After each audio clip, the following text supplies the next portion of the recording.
तो बच्चों जैसा कि आप देख रहे हैं अगला टॉपिक हमारे पास है बूलियन थ्योरम्स। तो हमने बात की थी कि बूलियन अलजेब्रा एक ब्रांच थी जो कि जॉर्ज बूले ने डेवलप की।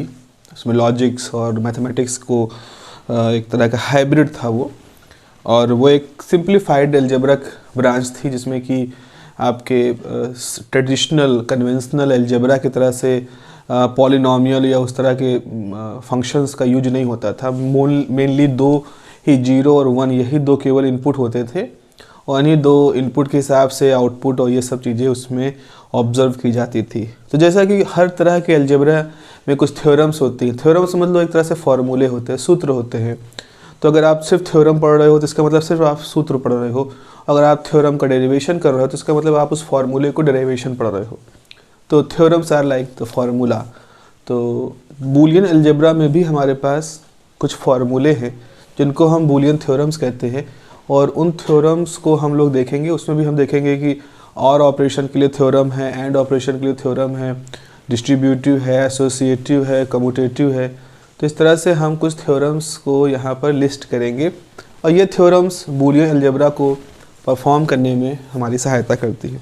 लिखें इसके बारे में। Boolean algebra can be used to analyse Boolean algebra can be used to analyze logic circuits and express its operation mathematically.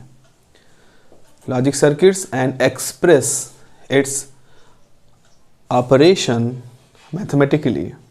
Mathematically हम उनके ऑपरेशन को समझा सकते हैं। Full stop. It plays very important role in the digital system design. It plays a very important role in the digital system design. Full stop.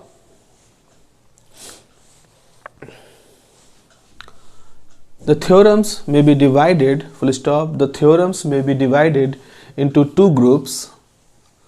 The theorems may be divided into two groups, that is single variable Boolean theorems into two groups, that is single variable Boolean theorems, और दूसरा हो जाएगा multi variable Boolean theorems। तो single variable Boolean theorem एक group है, multi variable Boolean theorem in theorems का एक दूसरा ग्रुप है। तो पहले आप लिखेंगे नेक्स्ट पैराग्राफ लिखें, in single variable Boolean theorem 8 theorems are included. 8 theorems are included. तो उसमें लिखेंगे पहला सेक्शन और थ्योरम्स मतलब और जो हमने लॉजिक ऑपरेशन था उसकी थ्योरम। इसमें हम लिखेंगे थ्योरम 1, फिर लिखेंगे थ्योरम 2, थ्योरम 3, थ्योरम 4। तो ये 4 हम लिखेंगे और थ्योरम्स के लिए। फिर हम लिखेंगे दूसरा, इसमें हो जाएगा and theorems.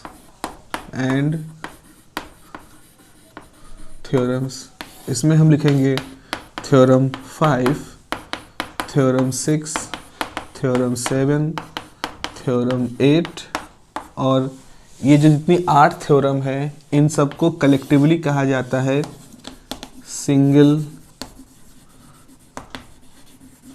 Variable Boolean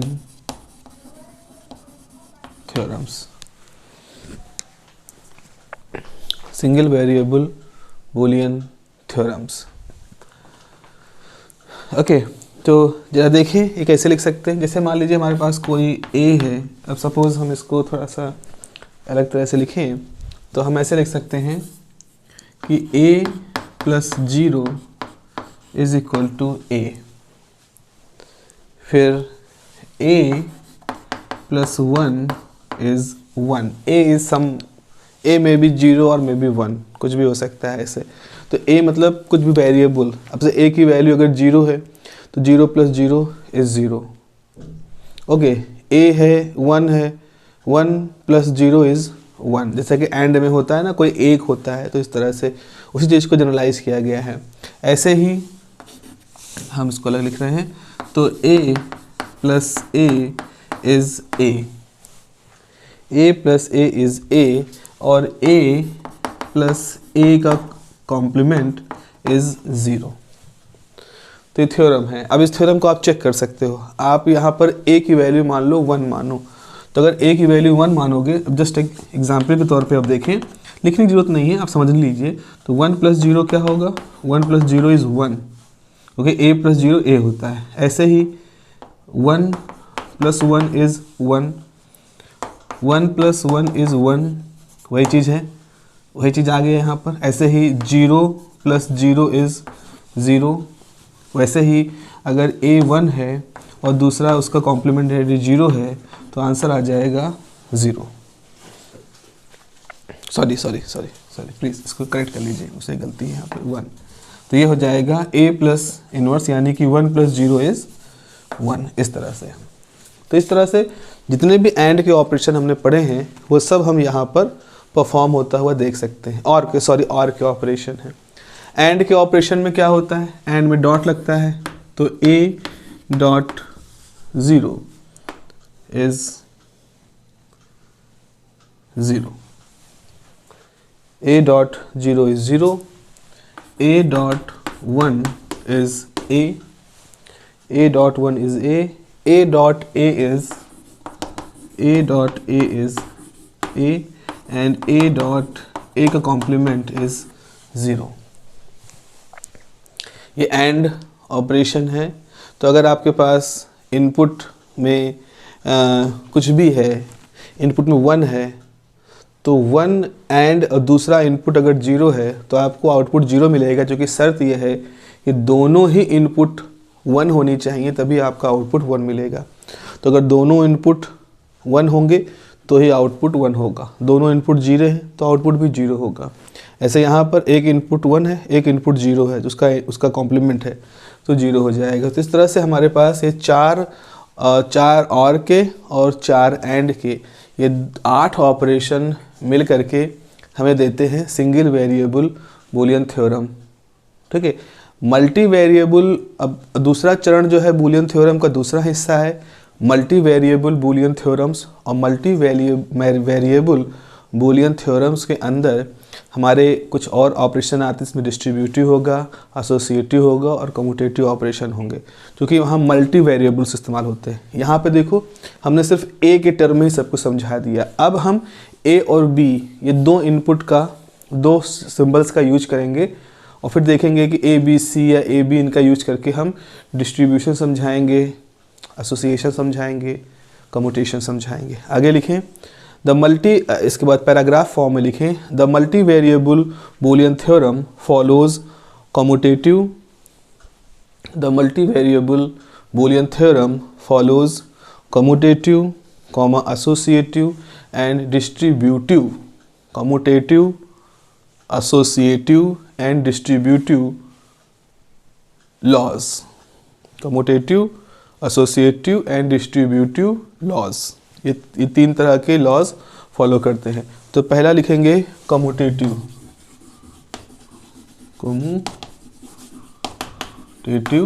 laws कह लो, थ्योरम का हिस्सा है।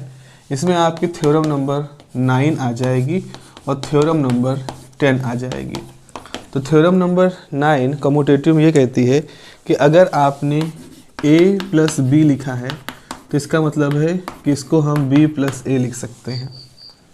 एंड ऑपरेशन में ऐसा नहीं, देखो अब यहाँ पे देखो a प्लस 0 लिखा है तो a आया, अगर 0 प्लस a लिखोगे तो भी a ही आएगा, है ना। तो इस तरह से आपके पास तो a plus B is b plus a, और दूसरा हो जाएगा ऐसे ही a dot B is equal to b dot a। ये असल में ये दिखा रहा है कि अगर आपने इनपुट लिए हैं तो आप a इनपुट जिसको कह रहे हो और एक दूसरे इनपुट को b कह रहे हो, तो अगर पलटना चाहो तो पलट सकते हो। आप जिसको b कह रहे तो उसको a कह दो और जिसको a कह रहे तो उसको b कह दो, रिजल्ट पे कोई फ़र्क नहीं पड़ेगा, ये इसका मतलब है। तीसरा है एसोसिएटिव लॉज। तो हमारे पास तीसरा हो जाएगा associative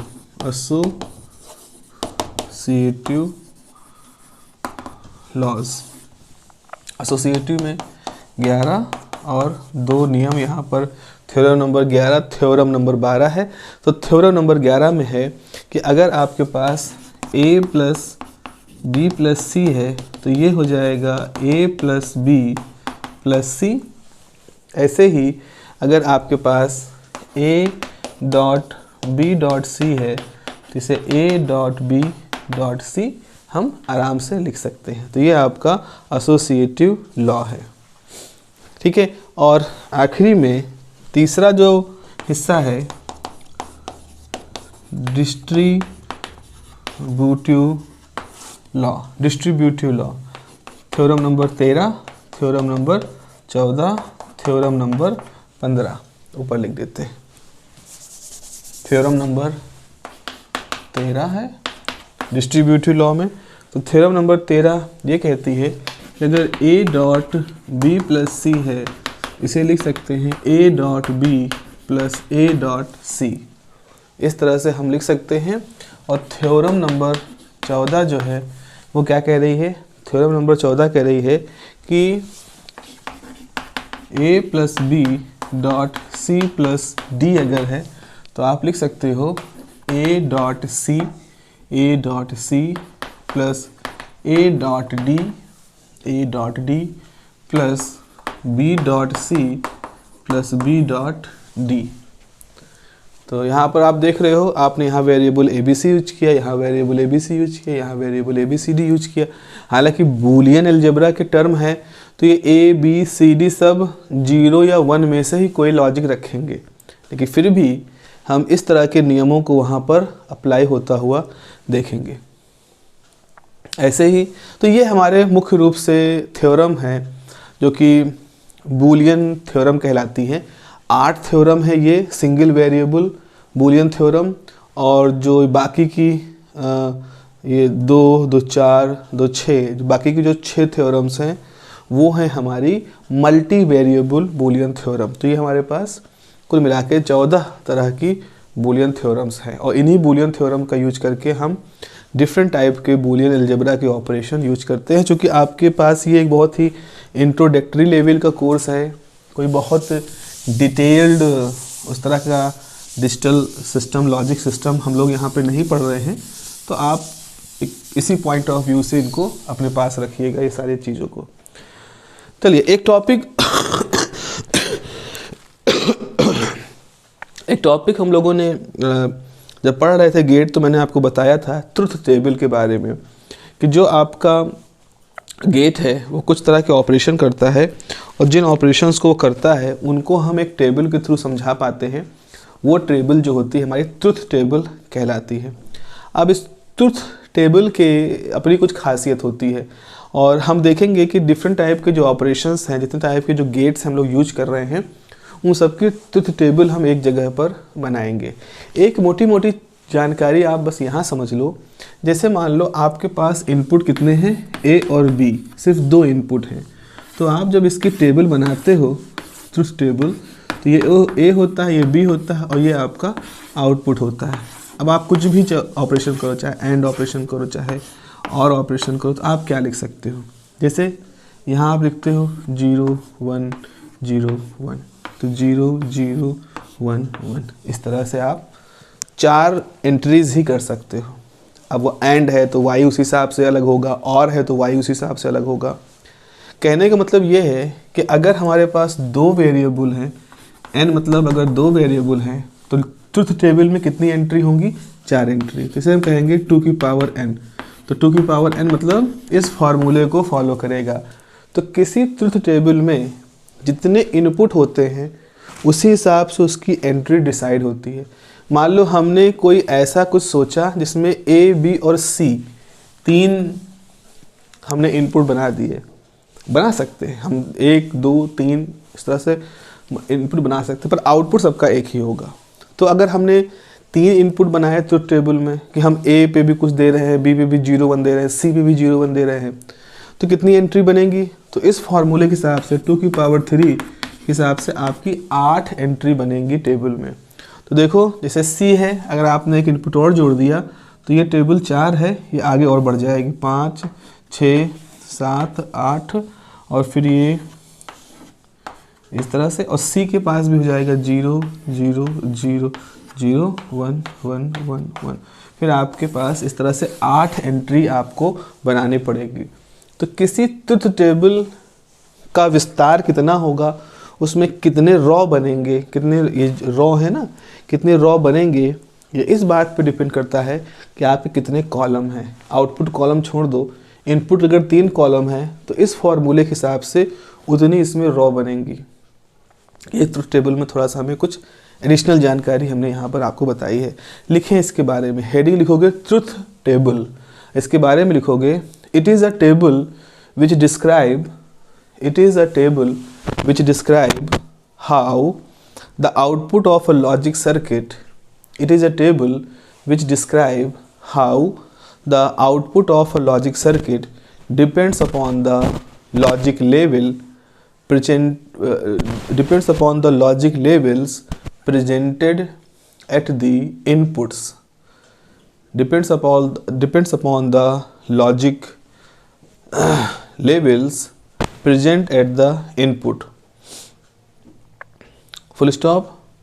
these tables, truth table की बात कर रहे हैं, these tables listed all possible combinations, these tables listed all possible combinations of logic levels, these table listed all possible combinations of the logic levels presented at the input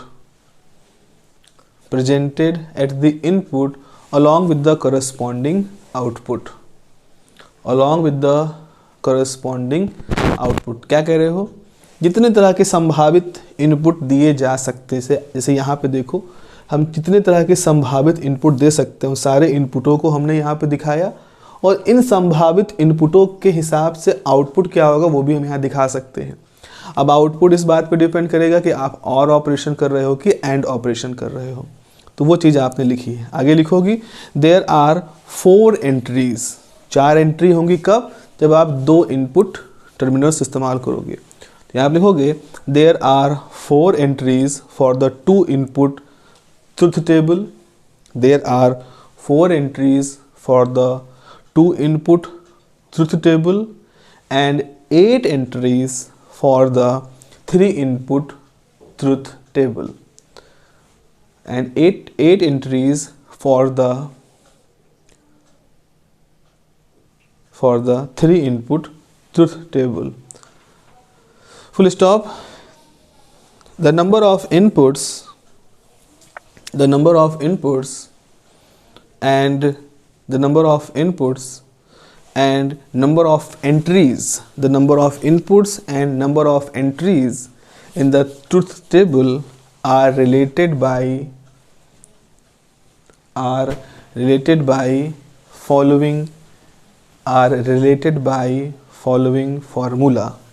formula क्या है, number of rows या entries in truth table is 2 की power n, where n is number of inputs। तो कितने number of रो बनेंगे, इनको छोड़ के, ये तो ABCD है, ये सब है। कितने नंबर ऑफ एंट्रीज होंगी, ये इस बात पे डिपेंड करेगा कितने नंबर आपके इनपुट पे हैं।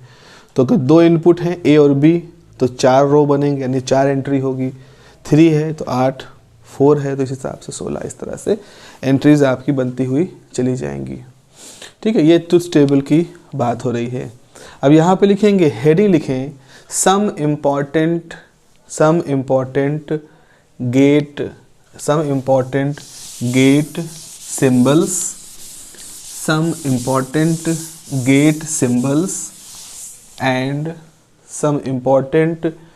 gate symbols and corresponding truth tables, some important gate symbols and corresponding truth tables. अभी हमने जैसे और ऑपरेशन पढ़ा, एंड ऑपरेशन पढ़ा, नॉर ऑपरेशन पढ़ा, तो अब सवाल ये होता है कि इनको सर्किट में कैसे बनाएंगे, क्योंकि जैसे एनपीएन ट्रांजिस्टर होता है उसका सर्किट होता है, हमने मॉसफेट पढ़ा उसका सर्किट होता है, पीएनपी का सर्किट होता है। तो हर डिवाइस जो हम लोग पढ़ते हैं उसका एक सिंबल होता है ताकि सर्किट डायग्राम उसको प्रॉपर्ली बनाया जा सके। तो यहाँ पर भी तो गेट भी तो बहुत सारे मतलब अब गेट के अंदर ऐसा नहीं होता है कि एक ट्रांजिस्टर एक रजिस्टर होगा, नंबर ऑफ ट्रांजिस्टर रजिस्टर होंगे जो स्विच की तरह से काम कर रहे होंगे। जैसा कि हम लोग ने बात की थी ना कि ए ओपन है, बी क्लोज है, दोनों ओपन है, दोनों क्लोज हैं, वो तो हमने बस समझने के हिसाब से की कर दिया था, वो तो मैनुअल की तो होती नहीं है। अंदर ट्रांजिस्टर्स होते हैं, डायोड होते हैं, मॉसफेट होते हैं, फेट होते हैं, जो अमूमन काम वही कर रहे होते हैं, यानी कि स्विच की तरह से, या यूजेटी हम लोग स्विच पढ़े हैं कुछ। तो अब यहाँ पर सवाल ये होता है कि हम इसका सिंबल कैसे बनाएं, या तो हम उतनी कॉम्प्लिकेटेड सर्किट बनाएं। तो लोगों ने कहा नहीं, ऐसा करने की ज़रूरत नहीं है। जैसे मान लो आपके पास, मान लो ये एक सिंबल है, ये सिंबल दिखा रहा है कि आपने इधर से कुछ इनपुट दिया, इधर से कुछ आउटपुट आपका निकला। अब इसके अंदर क्या है, इसके अंदर इस तरह से मॉसफेट है, एक इस तरह का मॉसफेट आपने लगा रखा है इस तरह से, फिर जा कर के ये किसी डायोड से जुड़ा हुआ है, फिर जा कुछ रजिस्टर है, और फिर ये इनपुट जुड़ा हुआ है, फिर इधर कुछ आपके पास इस तरह का एक मॉसफेट है, एन चैनल मॉसफेट है, इस तरह से, मतलब आप इस तरह से बहुत सारी चीज़ों को एक कॉम्प्लिकेटेड तरीके से उसमें जुड़ी होती है, जिनका काम यही होता है स्विच की तरह से। तो इतना जटिल तो नहीं हम कर पाएंगे, और करना भी नहीं चाहिए, क्योंकि हमें चीज़ों को सरल तरीके से सर्किट में दिखाना है। तो कुछ सिंबल इस्तेमाल किए गए एंड के लिए, जैसे एंड या और है, जैसे और गेट आप यूज करते हो, तो और गेट जो होगा उसका सिंबल ऐसा बनाया गया, तीर की नोक की तरह से, कुछ इस तरह का। तो यहाँ पे आपने इनपुट डाल दिया, इधर इनपुट डाल दिया, इनपुट ए है, इनपुट बी है, और ये आपका आउटपुट y है। ये जो सिंबल होता है ये और गेट का सिंबल होता है, तीर और इस तरह से। इसका ट्रुथ टेबल कैसे होता है, जैसे a b y, तो a और b क्या है, इनपुट है, y आउटपुट है। तो हमने क्या पढ़ा है, और मतलब, और का मतलब ऐसे समझो 0 1 0 1, पहले तो आप एंट्री कर लो 0 0 1 1, ऐसे एंट्री कर लो। दोनों जीरो होंगे तो आउटपुट जीरो होगा, लेकिन दोनों में से कोई भी एक अगर एक हुआ तो आपका आउटपुट मिलेगा। और मतलब यही है ना, चाहे ये ले आओ चाहे ये ले आओ, सब कुछ चल जाएगा आराम से। चाहे आधार कार्ड ले आओ, चाहे ड्राइविंग लाइसेंस ले आओ, हम आपके पहचान पत्र को मान लेंगे। तो ये ऑपरेशन है। अच्छा, दूसरा हमारा क्या था, एंड। ये थोड़ा सख्त मिजाज किस्म का लॉजिक करता है काम। तो एंड का जो डी होता है उसी डी को याद रखो। ये डी जो होता है ना, एंड का डी को याद रखना, तो कन्फ्यूजन नहीं होगी। तो इसमें क्या हुआ, हमारा ये इनपुट है ए, ये इनपुट है बी, ये आउटपुट है वाई, तो ए बी वाई इस तरह से होगा आपके पास। ठीक है, यहाँ पे आपके पास 0 1 0 1 हो गया, 0 0 1 1 हो गया, तो 0 0 क्या होगा, 0 होगा, 1 0 एंड मतलब दोनों में 1 होना चाहिए। आपको आपको एग्ज़ाम का एडमिट कार्ड भी लाना है और कोई एक पहचान पत्र भी लाना है, दोनों लाओगे तभी आप अलाउ करोगे। यहाँ सब 0 होंगे, सिर्फ इसी समय 1 होगा। तो ये आपका एंड गेट का सिंबल है और उसकी ट्रुथ टेबल है। नॉट के मामले में क्या होता है, नॉट के मामले में, नॉट गेट में आपके पास होता है कि जैसे ये आपका सिंबल है इस तरह से, तो ये है हमारा A और ये है आउटपुट Y। तो अगर आपने A रखा 0 तो आउटपुट 1, और A रखा 1 तो आउटपुट 0, इस तरह से। इवन एक यहाँ पर एक गोला भी हम बना देते हैं। तो ये हमारा एक नॉट का ऑपरेशन है। अच्छा, एक करेक्शन मुझे करना था जो मैंने पिछली बार गलत कर दिया था। पिछली बार मैंने कहा था कि जो और ऑपरेशन होता है वो ऐसे होता है, y equal to A plus, इसको प्लीज़ करेक्ट कर लीजिएगा, ये सिंबल नहीं होता है, इसको प्लीज़ करेक्ट कर लीजिएगा। सिंबल वही अलजेब्रिक प्लस ही होता है। इसमें जब हम एक्सक्लूसिव कर देंगे तब इसके ऊपर सर्किल लगाएंगे। तो एक्सक्लूसिव और जो होता है, एक्सऑर जो होता है, उसका सिंबल प्लस में जुड़ता है। That was my mistake. तो आप इसको प्लीज़ करेक्ट कर लीजिएगा। और के ऑपरेशन में a प्लस बी होता है, जब हम एक्सक्लूसिव और पढ़ेंगे, अभी पढ़ेंगे, तो एक्सक्लूसिव और में ए प्लस और प्लस के ऊपर सर्किल हो जाएगा। एक्सक्लूसिव दिखाने के लिए हमने एक सर्किल दिखाना पड़ता है।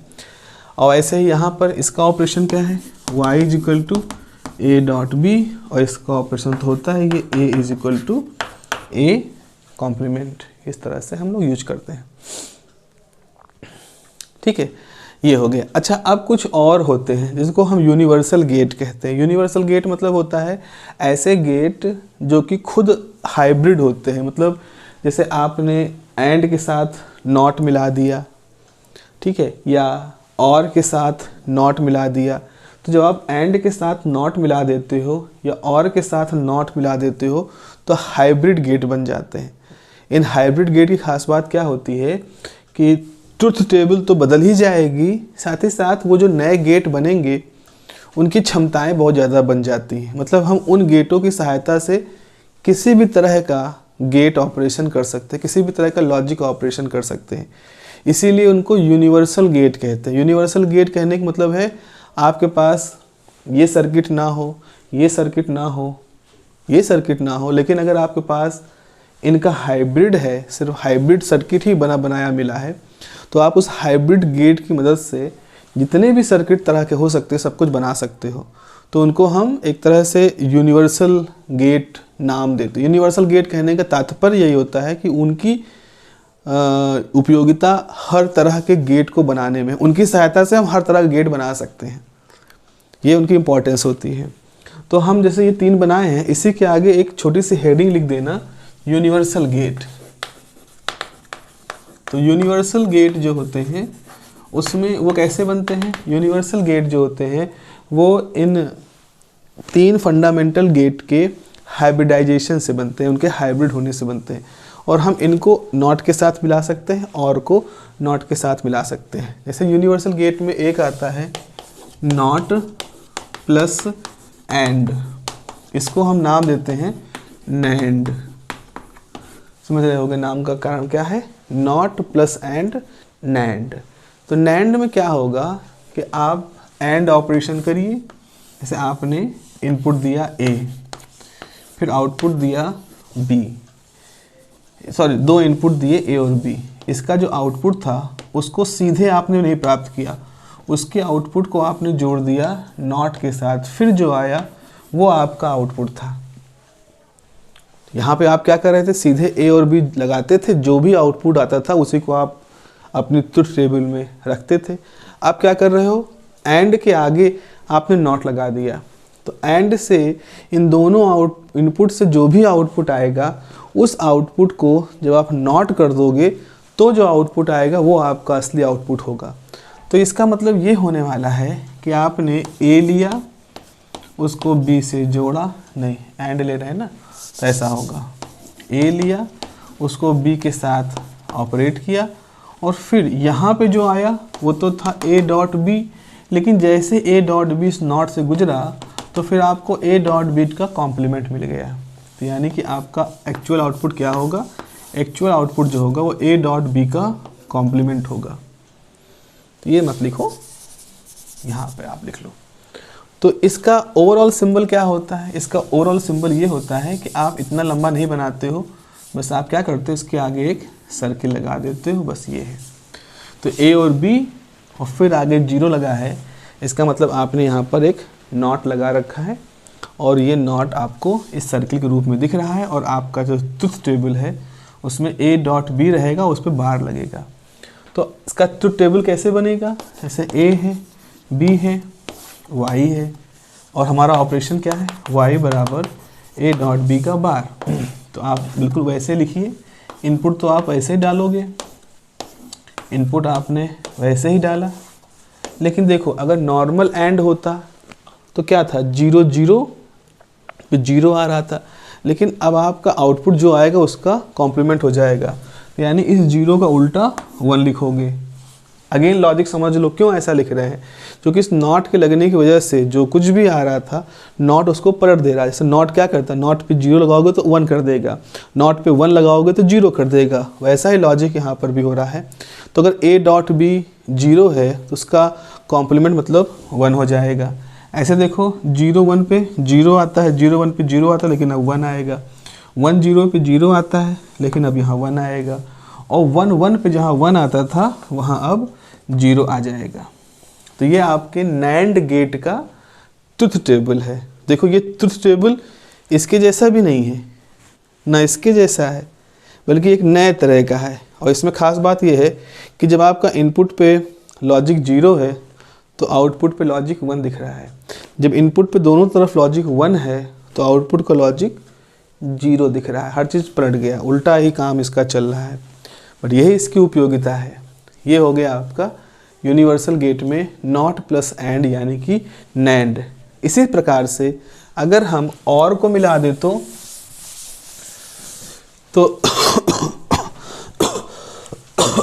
दूसरा आप मिला सकते हो, नॉट के साथ में और गेट को मिला दो तो इसे लिखा जाएगा NOR gate. NOR gate, NOR gate का सिंबल कैसा बनेगा, उसी तर्क से आप आगे चलो। यहाँ एक सर्किल बना दो, यहाँ ए हो जाएगा, यहाँ पर बी हो जाएगा। तो ए, तो इसका तरीका होगा y equal to A plus B और पूरे का इन्वर्स। तो ये जाएगा a, ये जाएगा b, ये हो जाएगा y, ठीक है ना। और यहाँ हो जाएगा 0 1 0 1 0 0 1 1। तो 0 0 क्या आता है, 0 0 पे 0 आता है लेकिन उसका इन्वर्ट हो जाएगा तो 1 हो जाएगा। 0 1 पे 1 आता है तो आपकी 0 हो जाएगा। 1 0 पे 1 आता है तो 0 हो जाएगा। 1 1 पे 1 आता है तो 0 हो जाएगा। तो बच्चों इस तरह से हम एक नॉर ऑपरेशन करता हुआ गेट पाएंगे जिसको कि हम नॉर गेट कहते हैं। तो नैंड गेट हो गया हमारे पास, नॉर गेट हमारे पास हो गया। तो हमने 4 गेट पढ़े, 4 गेट हमने यहाँ पर पढ़ लिए, ठीक है। अभी 2 गेट और हैं, 2 गेट और हैं जो कि जिनको कि हम एक्सक्लूसिव गेट कहते हैं। एक होता है एक्सक्लूसिव और गेट और एक होता है एक्सक्लूसिव नॉर गेट। मुख्य रूप से ये 2 गेट और हैं। तो एक्सक्लूसिव और गेट और एक्सक्लूसिव नॉर गेट वो कैसे काम करते हैं उनको भी देख लीजिए। तो कहाँ से मिटाएं, इसी को मिटा लेते हैं। यूनिवर्सल गेट में ये 2 आते हैं। उसके बाद कुछ एक्सक्लूसिव गेट हैं जो एक्सक्लूसिव काम करने के लिए, एक्सक्लूसिव किस्म के लॉजिक को परफॉर्म करने के लिए इस्तेमाल होते हैं। तो आप लिखोगे एक्सक्लूसिव और, या इसको लिखते हैं EX और, या इसे कहते हैं X और। ये इसके नाम, ये ज़्यादा पॉपुलर नाम है, छोटा नाम है ना, XOR एक्सक्लूसिव और लॉजिक। तो जैसे कि और का लॉजिक होता है इस तरह से, वैसे इसका रहेगा। एक्सक्लूसिवनेस दिखाने के लिए हम यहाँ पर एक और कोड दिखाएंगे और अपना इनपुट इसके साथ जोड़ेंगे। ये हो गया A, ये हो गया B और ये हो गया Y। और इसका जो सिंबल होगा वो होता है y equal to A plus B। ये जो एक्सक्लूसिव सिंबल है वो ऐसा होता है। इसका मतलब ये होता है, इसका मतलब होता है कि इन दोनों का ऑपरेशन कैसा होगा, A bar B plus B bar A। इस तरह का इसका ऑपरेशन होता है। तो अगर आपने A1 लिखा है, B0 लिखा है, तो आपको इसको इस तरह से परफॉर्म करके इसकी ट्रुथ टेबल बनानी पड़ेगी। चलिए बना लेते हैं इसकी ट्रुथ टेबल को। तो जैसे हमारे पास A है, B है, Y है, ठीक है, ये है इस तरह का हमारे पास 0 1 0 1 0 0 1 1 इस तरह से है। तो इसका जो ऑपरेशन होता है वो ऐसा होगा कि ये 0 होगा और ये 0 होगा, बाकी दोनों 1 होते हैं। कुछ इस तरह से ये पूरी सर्किटरी काम करती है यहाँ पर कि 0 0 पे 0, 1 1 पे 0, बाकी जैसे ही मिसमैच होंगे तो 1 1 आपका रहेगा। ये हो गया एक्सक्लूसिव और। ऐसे ही एक दूसरा होता है, इसका नाम है exclusive nor. Exclusive nor, exclusive nor जो होता है वो इसका कॉम्प्लीमेंट होता है। एक्सक्लूसिव नॉर इसका उल्टा होता है। तो एक्सक्लूसिव नॉर का सिंबल कैसा है, जैसे एक्सक्लूसिव और है, उसके आगे नॉट लगा दो, यहाँ नॉट लगा दोगे तो ये ए है, ये बी है, ये वाई है, ठीक है। तो इसका सिंबल, अब इसका जो भी कुछ है इसका रेसिप्रोकल मतलब इसका कॉम्प्लीमेंट हो जाएगा, तो इसकी ट्रुथ टेबल ऐसे बनेगी ए वाई वाई, तो यहाँ पर आपके पास हो जाएगा 0 1 0 1 0 0 1 1, और आपको y जो होगा y मिलेगा 1 यहाँ पर, 1 यहाँ पर, और यहाँ पर 0, इस तरह से। तो इस तरह से एक्सक्लूसिव नॉर ऑपरेशन आपके पास बन जाते हैं, ठीक है। तो बच्चों ये है हमारे पास कुछ बूलियन सिंबल्स, बूलियन सिंबल ये हमारे पास है, और बूलियन लॉजिक है जो सर्किटरी में जब आपको अप्लाई करने होंगे, जब आप इनके सर्किट बनाओगे तो आपसे ये इस तरह से पूछ सकते हैं। इस तरह के जो क्वेश्चन हैं वो महत्वपूर्ण हो जाते हैं। अगर हम देखें कि आखिर यूनिट में जो कंपल्सरी टाइप क्वेश्चन होंगे या जो एसोसिएटिव क्वेश्चन होंगे, जैसे मेन क्वेश्चन के साथ कुछ पूछे जा रहे होंगे, उसमें इस तरह की चीज़ें आपसे पूछी जा सकती हैं। तो ये इम्पॉर्टेंट है उस केस में, ओके।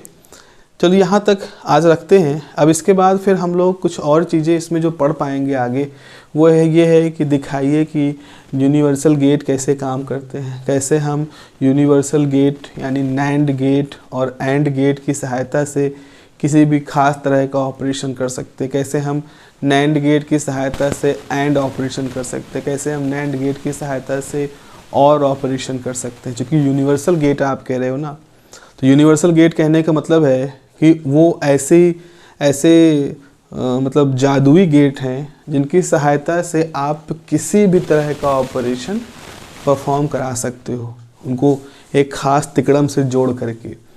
तो ये बाकायदा क्वेश्चन पूछा, और यही सबसे मेजर क्वेश्चन होगा इस यूनिट का मुख्य रूप से, कि how it is possible to convert to realize any type of logical operation with the help of these universal gates।